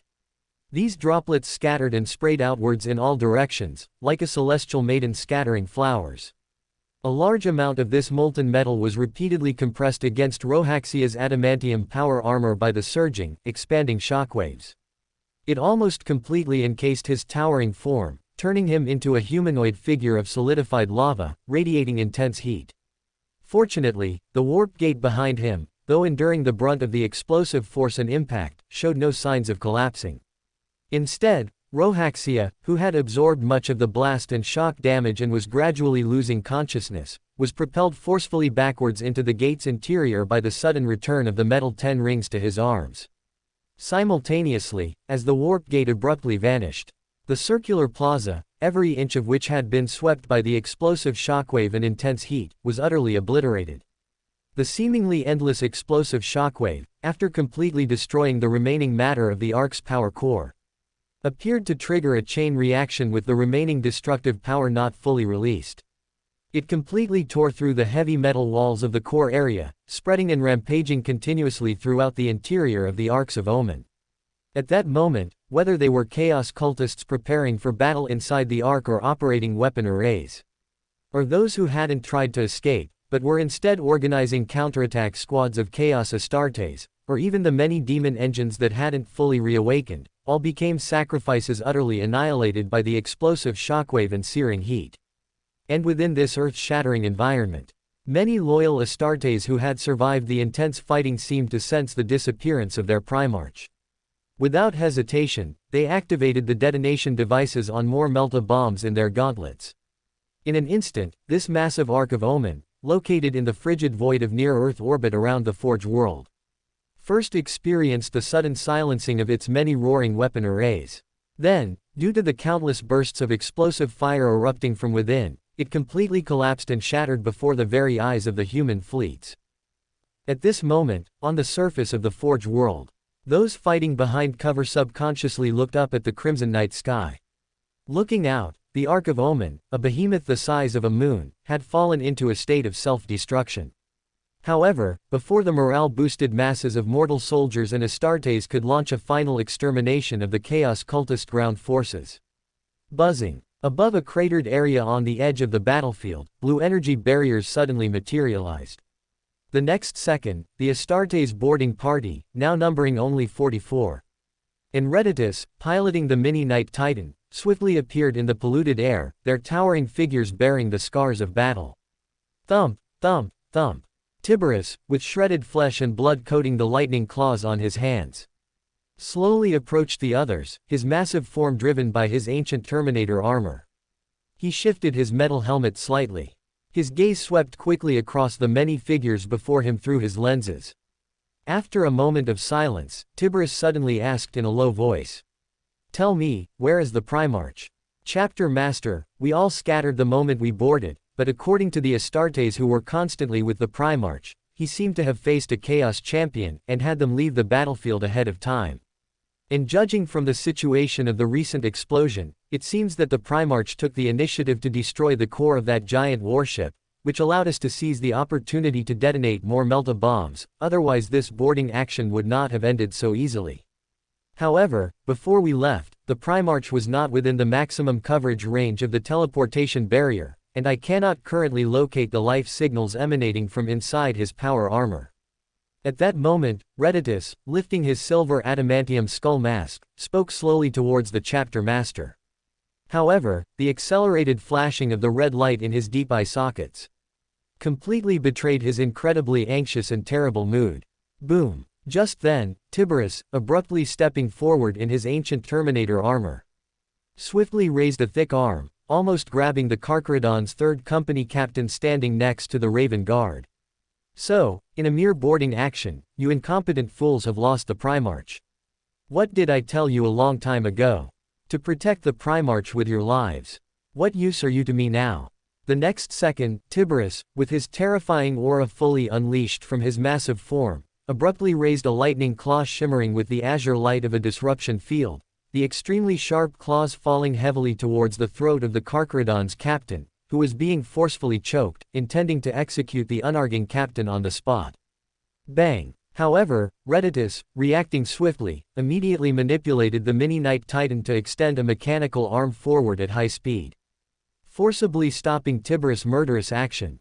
The Astartes chapter has a clear system of rewards and punishments, battlefield discipline, and war regulations. This is not a place where you, a chapter master, can act arbitrarily based on emotion. Even if the Primarch is not here, we must carry them out. Not to mention that you and I both know the Primarch's powerful means. Casually opening a warp gate to escape is simply easy for him. At that moment, Reditus, gradually realizing something, slowed the flashing of the red light in his eye sockets. He solemnly said to Chapter Master Tiberius, word by word. Perhaps Reditus's words had a calming effect. Or perhaps Tiberius also understood that the Primarch would not easily die in a battle of this magnitude. After a few seconds, he slowly lowered the lightning claw that was about to fall, and completely released the huge hand that was choking the Carcharodon's third company captain's neck. Reditus, you and I had better pray to the Void Father that the Primarch can return safely. Otherwise, we, the Carcharodon's chapter, will definitely raze your oily forge world to the ground. After all, if the fleet hadn't come here, this battle wouldn't have happened. Remember, what I, Tiberius, have said, even at the cost of the most grievous casualties, it will be done. At that moment, before the words of Carcharodon's chapter master Tiberius had finished, his massive form quickly activated his ancient Terminator armor. Turning around, he launched a terrifying and awe-inspiring charge towards the ground battlefield that had not yet ended. And Reditus, falling silent, slightly shifted his gaze. He looked down at the Astartes around him, whose morale had dropped considerably, and slowly let out a sigh. My Primarch, where on earth have you run off to? Boom boom boom. When Rourke, who was in a coma, opened his closed eyes, completely awake, the first thing he felt was the biting cold wind rushing towards him. His keen vision also clearly saw the cold, ice-sealed earth below getting closer and closer. Crack! At this moment, Rourke's ears were almost completely filled with the whistling wind. The two powerful hearts located inside his chest began to beat violently unconsciously. Reacting quickly, he suddenly used force to pry open the cooling metal wreckage covering his thick arms and the surface of the power armor. Rourke wanted to extend the pair of vibranium wings located behind the power armor as soon as possible to quickly stabilize his rapidly falling tall body and completely get rid of his current embarrassing situation. However, Rourke, who subconsciously widened his eyes, clearly felt that the falling speed of his tall body had only decreased by about half. Instead, the balance of the entire tall body became even more difficult to maintain. He abruptly turned his head to look back and instantly discovered. Perhaps it was when he performed the Emperor's greeting to the Creator Vashtor before. This vibranium power armor had endured a completely excessive explosive impact in a very short period of time. Although the vibranium shell still looked indestructible and intact, many servo devices or electronic muscle bundles inside the armor had obviously developed some unknown problems that were difficult to repair on their own. Even the vibranium wings, which could temporarily slow down the falling speed and enter a gliding posture, had only unfolded about halfway before stopping completely. Damn it. At this moment, Rourke, who couldn't help but curse inwardly, had to wrap his two thick arms around his graying head, which had temporarily lost the function of the skull helmet. He used all his strength to drive the power armor, whose joints were obviously much stiffer and heavier. He tried his best to curl his knees towards the front of his chest and abdomen. Afterwards, Rourke, who inadvertently saw the metal 10 rings still present on his arms, didn't even have time to summon and control them. His entire person was like a decelerating metal meteorite, crashing heavily towards the ice-sealed earth below. Rumble. Along with a large amount of white snow and dark soil splashing outwards. Rourke, whose mouth and nose were constantly gushing with a light golden blood, successfully smashed a huge pit several meters deep into the hard snow. Chirp chirp chirp. In the next second, the medical life support system that could still operate inside the vibranium power armor began to exert its remaining function. It also slowly injected a small portion of liquefied panacea into Rourke's body. Not long after, Rourke, who slowly turned over his tall body, deeply exhaled a mouthful of hot air full of the smell of blood from his lungs. His slightly dull eyes stared at the dim and gloomy sky above, and he subconsciously muttered to himself. After I go back, I will definitely let Redditus and the other mechanical grand sages customize a shield device or some other alien technology for me that can passively resist damage from falling from high altitudes. Otherwise, even if I don't die at the hands of chaos, I will die sooner or later from the Emperor's random teleportation mode. At this moment, Rourke, who slightly closed his eyes and carefully felt the healing effect of the panacea, repeatedly took a few deep breaths of the cold air. After these cold, biting fresh air gradually made his entire spirit completely invigorated. Rourke, whose face was almost covered with light golden bloodstains, also slowly supported the increasingly heavy vibranium power armor from the bottom of the pit. Well, all my thoughts were focused on the great enemy of chaos before, and I didn't have time to check the prayer support. Where exactly have I come to now? Rourke, who successfully drove the power armor to step out of the bottom of the pit, gradually straightened his tall spine. He manually retracted the vibranium wings and squinted his eyes to look at the surrounding environment, which was extremely desolate, and everywhere he looked was a white undulating terrain. Could it be that I've returned to the Fenris world? Or some other death world with a harsh environment? In the next moment, Rourke, who didn't find anything special, and didn't even notice any signs of life, randomly took out the Furnace Breaker Warhammer from the storage page. Regripping his close combat weapon, he took a deep breath of the cold air. Then, he chose a direction that looked relatively pleasing to the eye. Rourke quickly shook his tall body and directly began to move his slow but firm heavy steps towards the front covered with thick snow. Since he was already here, and couldn't leave for the time being, then he should try to figure out more things as much as possible. Even if there weren't many enemies present, he should at least find a more suitable sheltered place to spend the next period of time peacefully. And as Rourke continued to move forward, the surrounding terrain gradually flattened out. However, huge ice pillars like low peaks or oversized irregular ice blocks gradually appeared in his field of vision. Sometimes, Rourke had to turn around and bypass them or jump up with force to continue moving forward. And perhaps it was due to the continuous drop in temperature. Even the dark sky of this unknown world began to snow heavily.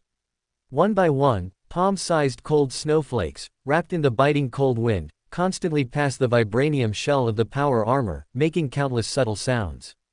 And the constantly decreasing visibility undoubtedly greatly reduced Rourke's speed of advance. If it weren't for Rourke being able to rely on the keen intuition brought by his beast senses to forcibly maintain a straight-line walking state, he would probably be completely lost on this white earth.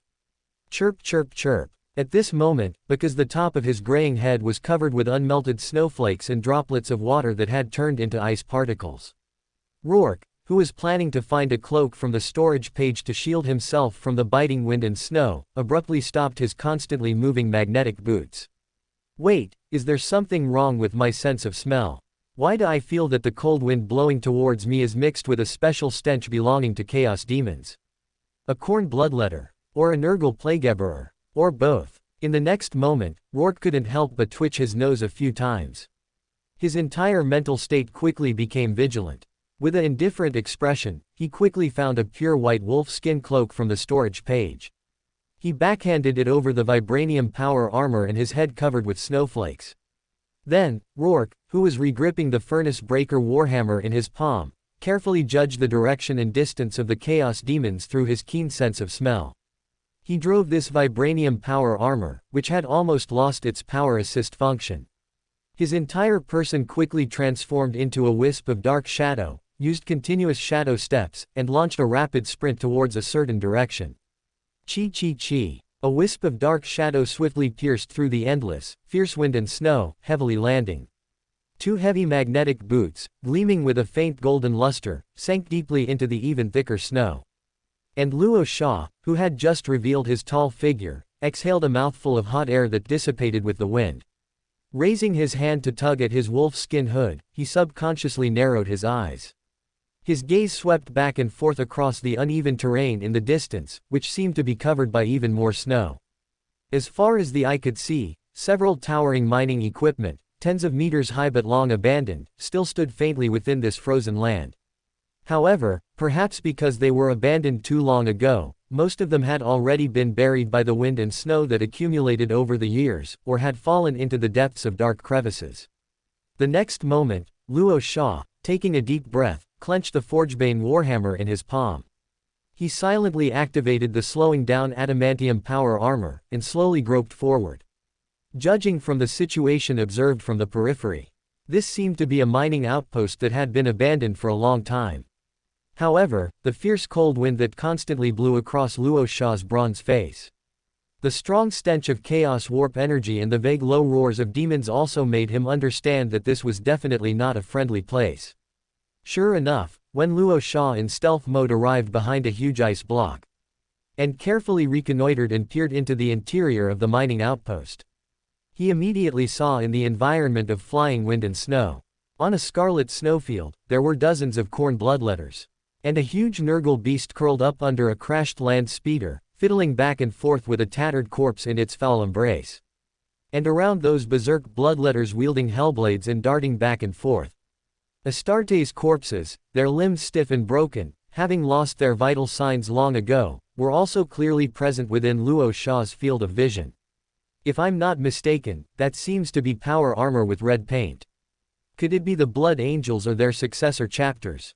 No, the tattered corpse being played with by the Nurgle beast seems to be a librarian brother wearing blue power armor, and the chapter badge on the white shoulder pads of all of them is a blood tier raven. Perhaps a successor chapter of the Raven Guard. Also, from the company markings on the shoulder pads, it can be seen that this is a battle squad belonging to the 5th Company, but unfortunately, they have all died in battle. At this moment, Luo Sha, with a vague expression, carefully inspected the tattered corpses that were no longer human-shaped and the wreckage of the land speeder. Obviously, from the corpses of the bloodletters that were gradually being covered by snow, it could be seen. These Astartes had not failed to put up a fierce resistance, but perhaps they had suddenly been ambushed by chaos demons, thus falling into a fatal disadvantage. At this moment, Luo Sha, slightly twisting his neck, took a deep breath of the cold air. He quickly activated his heavy adamantium power armor and launched an astonishing combat charge towards the chaos demons not far away. Since Luo Sha had encountered them, then these chaos demons would become the sacrifices to commemorate these Astartes.